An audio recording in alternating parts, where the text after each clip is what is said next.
तो फिर हमने पिछले लेक्चर में देखा था कि हम किस तरह से एचसीएफ को डिफाइन करते हैं, एलसीएम को डिफाइन करते हैं। तो फिर इस लेक्चर में जो मेन टॉपिक है हमारा वो ये है, जो हम देखने वाले हैं। एक है यूक्लिड्स डिवीजन एल्गोरिथम और दूसरा है फंडामेंटल थ्योरम ऑफ अरिथमेटिक। तो हम दोनों को ही एक्सप्लेन करेंगे और दोनों की क्वेश्चंस को भी सॉल्व करेंगे। तो चलिए शुरू करते हैं। तो यूक्लिड्स डिवीजन एल्गोरिथम, तो ये डिवीजन एल्गोरिथम, तो डिवीजन वर्ड से ही हमें समझ में आ रहा है कि ये डिवीजन शब्द से रिलेटेड है। तो अगर हम कोई नंबर ले ले ए, कोई भी नंबर, रैंडम नंबर, और उसको डिवाइड करें बी से, हमने ए को लिया और बी से डिवाइड कर दिया, तो डिवाइड करने पर हमें ये क्वोशंट देगा एक, और लास्ट में एक रिमाइंडर देगा। ये रिमाइंडर 0 हो सकता है या फिर बी से छोटा होना पड़ेगा इसको। तो अगर हम इसको अगर एक एल्जेब्रिक रिप्रेजेंटेशन में लिखें तो ये इस तरीके से होगा, a is equal to B Q plus R, जहाँ में हमारा a डिविडेंड है। इस a को हम डिविडेंड बोलते हैं। ये जो हमारा b है ये डिवाइजर है, हमारा जो q है ये क्वोशंट है, और r है ये हमारा रिमाइंडर है। तो फिर इसमें एक कंडीशन है कि रिमाइंडर हमेशा 0 के बराबर या 0 से बड़ा होगा, और हमेशा ये b यानी कि डिविडेंड से छोटा होगा। तो अगर मैं एक एग्जांपल लूँ कि हमारा डिविडेंड है 2 और रिमाइंडर हमारा आ रहा है 3, तो जैसे हमें पता है कि ये 2 से बड़ा है, तो फिर ये फाइनल रिमाइंडर नहीं है। इसका मतलब ये है कि ये अभी और डिवाइड होगा। तो हमें जस्ट क्वेश्चन में 1 ऐड करना है, 2 ऐड किया, रिमाइंडर 1 आ गया। तो 1 जो रिमाइंडर है ये 2 से छोटा है और 0 से बड़ा है। तो फिर इस केस में ये हमारा फाइनल रिमाइंडर है। तो फिर ये जो पूरा प्रोसेस है डिवीजन का, इसको हम इस प्रोसेस में डिफाइन करते हैं कि a यानी कि dividend is equal to divisor multiplied by quotient, और उसमें हमें ऐड करना है रिमाइंडर को। अब हम फंडामेंटल थ्योरम ऑफ अरिथमेटिक को समझते हैं। ये एक बहुत ही सिंपल कॉन्सेप्ट है जो कि हमें ये बोलता है कि अगर हम कोई भी कॉम्पोजिट नंबर ले, तो फिर इस कॉम्पोजिट नंबर को हम प्रोडक्ट ऑफ प्राइम में डिफाइन कर सकते हैं। अगर मैं एग्जांपल लूँ 20, तो 20 को अगर हम फैक्टराइज करें, तो अगर हम सबसे छोटे प्राइम नंबर से स्टार्ट करते 2 से, 2 10 20, वापिस 2 5 10, तो हमें ये मिला 2 टाइम्स 2 टाइम्स 5। और इसमें जो बात नोट करने की है, जिसको इसमें एम्फेसिस किया गया है, वो है प्राइम नंबर। यहाँ 2 और 5, ये तीनों ही नंबर प्राइम नंबर्स है। तो ये हम एक कहना चाह रहे हैं कि अगर कोई भी कॉम्पोजिट नंबर है, तो कॉम्पोजिट नंबर का मतलब जिसके पास 2 या 2 से ज़्यादा फैक्टर्स है, तो ये कह रहा है कि उसके जो सारे फैक्टर्स रहेंगे उसको हम प्राइम नंबर में एक्सप्रेस कर सकते हैं।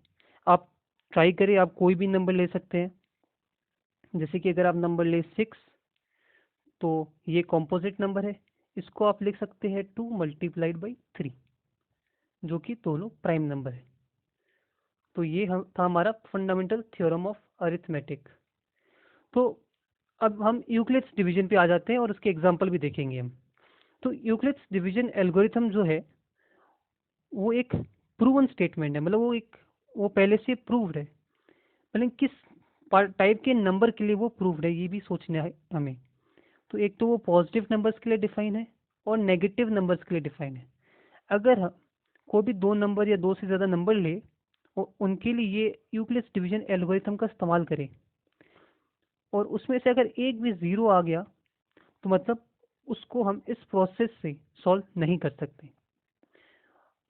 वो सॉल्व तभी होगा जब या तो वो पॉजिटिव इंटीजर है या फिर वो नेगेटिव इंटीजर है। और इस चैप्टर में पार्टिकुलरली हम केवल पॉजिटिव नंबर्स को ही देखेंगे। तो चलिए इसका एक एग्जाम्पल लेते हैं। तो हमने HCF ढूंढा था पहले ही, पिछले लेक्चर में हमने दिखाया था कि कैसे HCF ढूंढते हैं। तो फिर इस बार यूक्लिड्स डिवीजन एल्गोरिथम के माध्यम से हम HCF ढूंढेंगे। तो let's find the HCF of 20 and 10।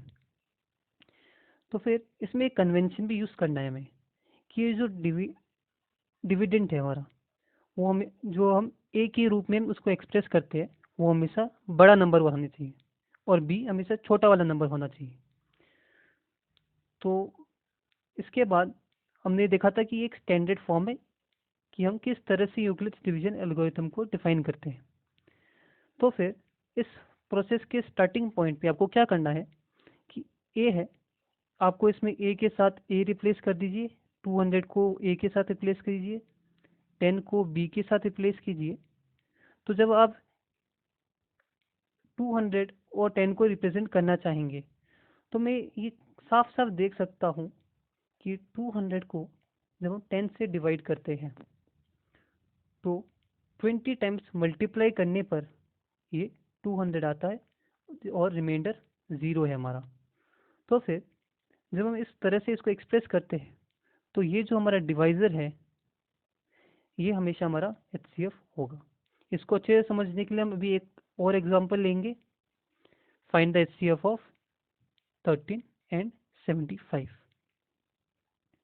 तो 75 को हम A मान रहे हैं और 13 को हम B मान रहे हैं। तो 75 बराबर है 13 मल्टीप्लाइड बाई, अब 13 को हम किससे मल्टीप्लाई करें कि या तो ये 75 हो या 75 से कम हो।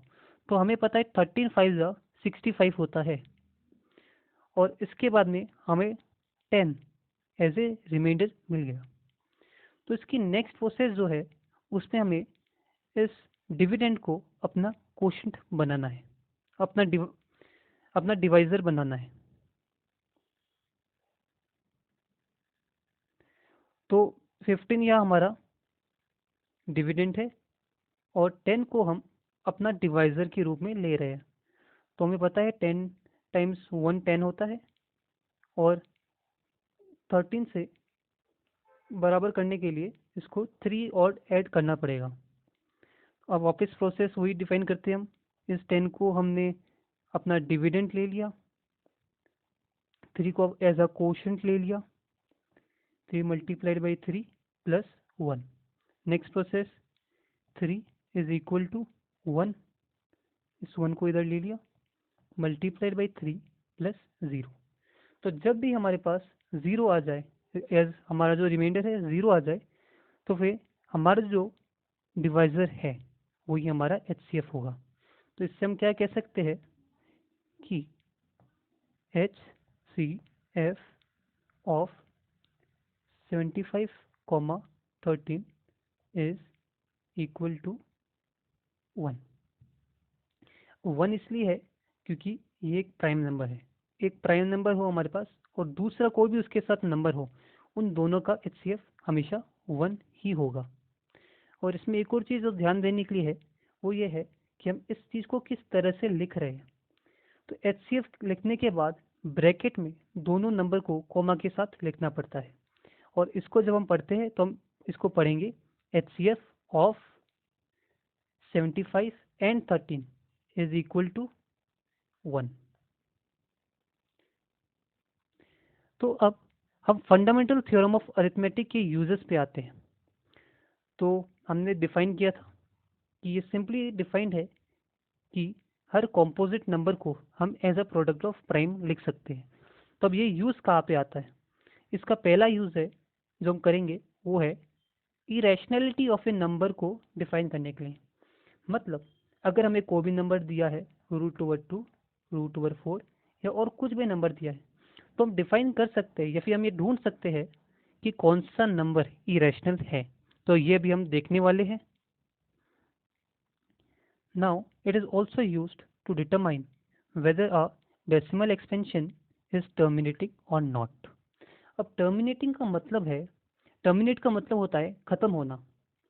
तो डेसिमल एक्सपेंशन टर्मिनेटिंग है या नहीं है। इसका मतलब है कि अगर जैसे कि हम एग्जांपल ले 10/3, तो ये बराबर होता है 3.3 बार। बार रिप्रेजेंट करता है कि हमेशा कंटिन्यू होता जा रहा है, तो ये नंबर कभी एंड नहीं होगा, तो हम इसको बोलेंगे कि ये टर्मिनेटिंग नहीं है।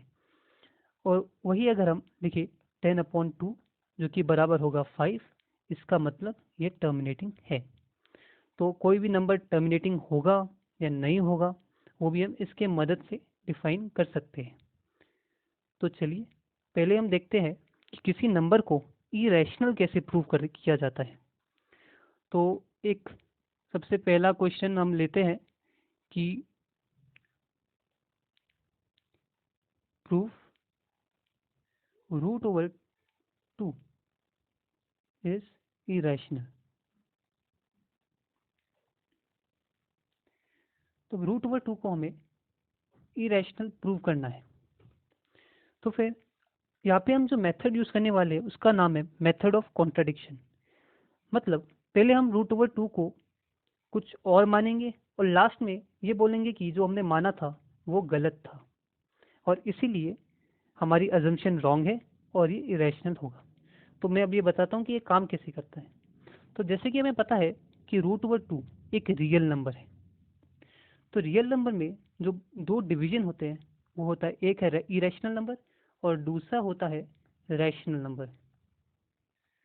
तो इसका मतलब अगर कोई नंबर रैशनल है तो वो इरेशनल नहीं होगा, और अगर किसी नंबर को हमने रैशनल प्रूव कर दिया तो इसका मतलब वो इरेशनल नहीं हो सकता, क्योंकि ये दोनों ही एकदम ऑपोजिट नंबर्स हैं। तो चलिए हम देखते हैं कि √2 को एक रैशनल नंबर कैसे प्रूव किया जाए। तो पहले हम बोलेंगे, मानेंगे कि let √2 be a rational number. हमने इसको एक रैशनल नंबर मान लिया। तो अगर हम इसको एक रैशनल नंबर माने उसका मतलब क्या है, इसकी जो बेसिक डेफिनेशन है रैशनल नंबर की, उसका मतलब वो कहती है कोई भी number it can be represent in the form of p/q। अब दोनों साइड को q से मल्टीप्लाई कर दीजिए, तो फिर ये साइड कैंसिल और आपको मिलेगा √2 इज इक्वल टू p। यहाँ पे एक बात ध्यान देने के लिए ये है कि कई बार हमें ये कह दिया जाता है कि q अगर डिवीजन में है और लेफ्ट हैंड साइड में या राइट हैंड साइड में जाए तो ये मल्टीप्लाई में बदल जाती है। पर इसकी जो असली वजह है वो ये है कि हम दोनों ही साइड को उस नंबर से मल्टीप्लाई या डिवाइड कर रहे हैं। तो अब हमें ये जो नंबर मिला है √2 इज इक्वल टू p, तो हमें क्या करना है, इन दोनों साइड्स का स्क्वायर लेना है। तो स्क्वायर लेने के बाद हमें जो मिलेगा वो होगा 2q² is equal to p²। तो अब ये जो हमें मिला है, तो इससे पहले हम एक और चीज डिफाइन करते हैं। सबसे पहले कि q 0 नहीं होना चाहिए और p और q ये दोनों को प्राइम होने चाहिए। तो को प्राइम क्या होते हैं वो मैंने पिछले लेक्चर में डिस्कस किया था कि ये वो नंबर्स होते हैं जिनमें कोई भी फैक्टर कॉमन नहीं होता।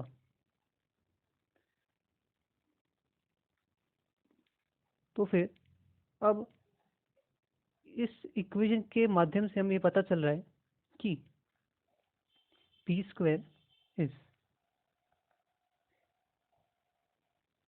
Divisible by 2 and hence p is divisible by 2। अब हमने ये क्यों बोला कि p 2 से डिविजिबल है। आप अगर देखें तो हम इसको लिख सकते हैं p²/2 is equal to q²। तो हम ये देख रहे हैं कि जब हम p² को 2 से डिवाइड कर रहे हैं तो हमें एक कांस्टेंट नंबर मिल रहा है और एज ए रिमाइंडर हमारे पास कुछ भी नहीं है, तो इसीलिए ये इसको कंप्लीटली डिवाइड करेगा।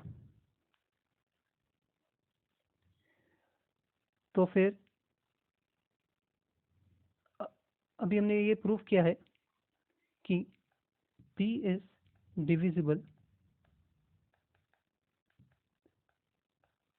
बाय 2। तो अब जब हमने ये प्रूव कर दिया तो फिर हम अगर हम पी स्क्वायर की बात करें, अगर ये 2 से डिविजिबल है मतलब 2 इसका एक मल्टीपल है, मतलब 2 के साथ अगर किसी कांस्टेंट मान लीजिए सी को हम मल्टीप्लाई करें तो हमें ये नंबर मिल रहा है, आई मीन हमें पी मिल रहा है। तो पी को हमने डिफाइन कर दिया, P is equal to 2 multiplied by C, और यहाँ में 2q square is equals to P square है। तो यहाँ से हम p की वैल्यू को रिप्लेस करेंगे, तो ये हमें दे रहा है 2q square is equal to 2c square. तो इसका मतलब है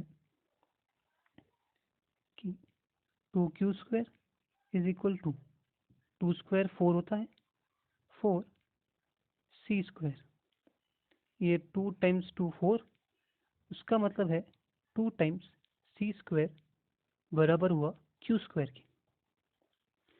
तो यहाँ पे भी हमें वही चीज़ देखने को मिल रही है कि q स्क्वायर इज डिविजिबल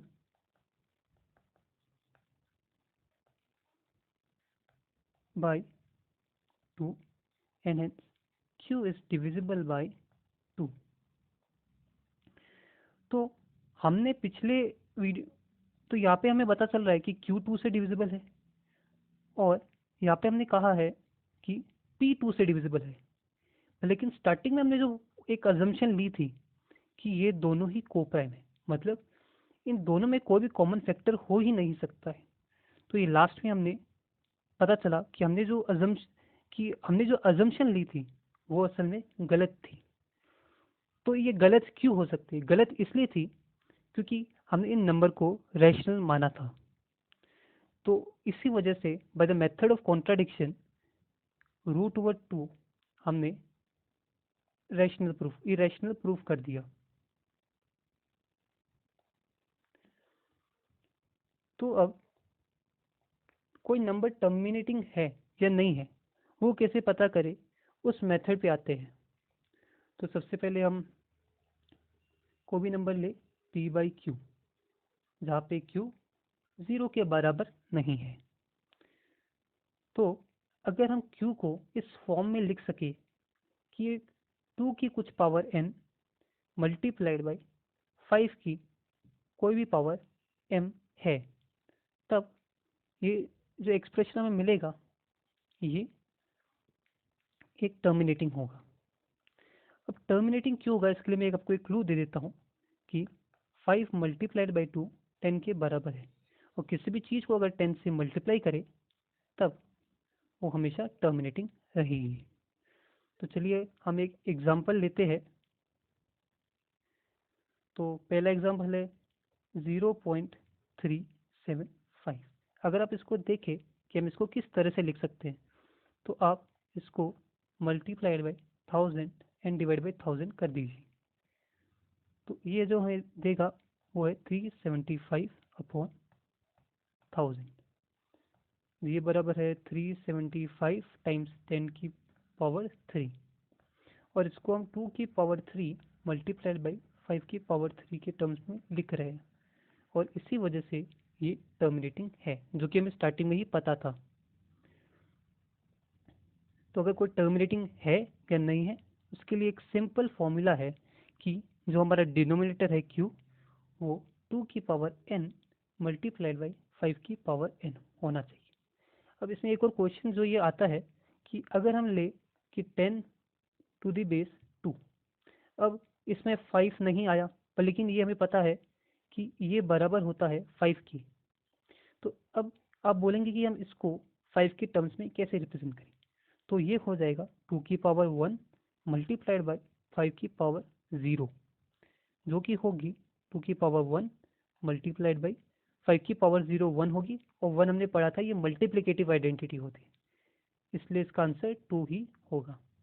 तो 2 को हमने 5 टू दी पावर 0 टाइम्स 2 की पावर 1 में रिप्रेजेंट किया है, और इसी वजह से ये टर्मिनेटिंग होगी।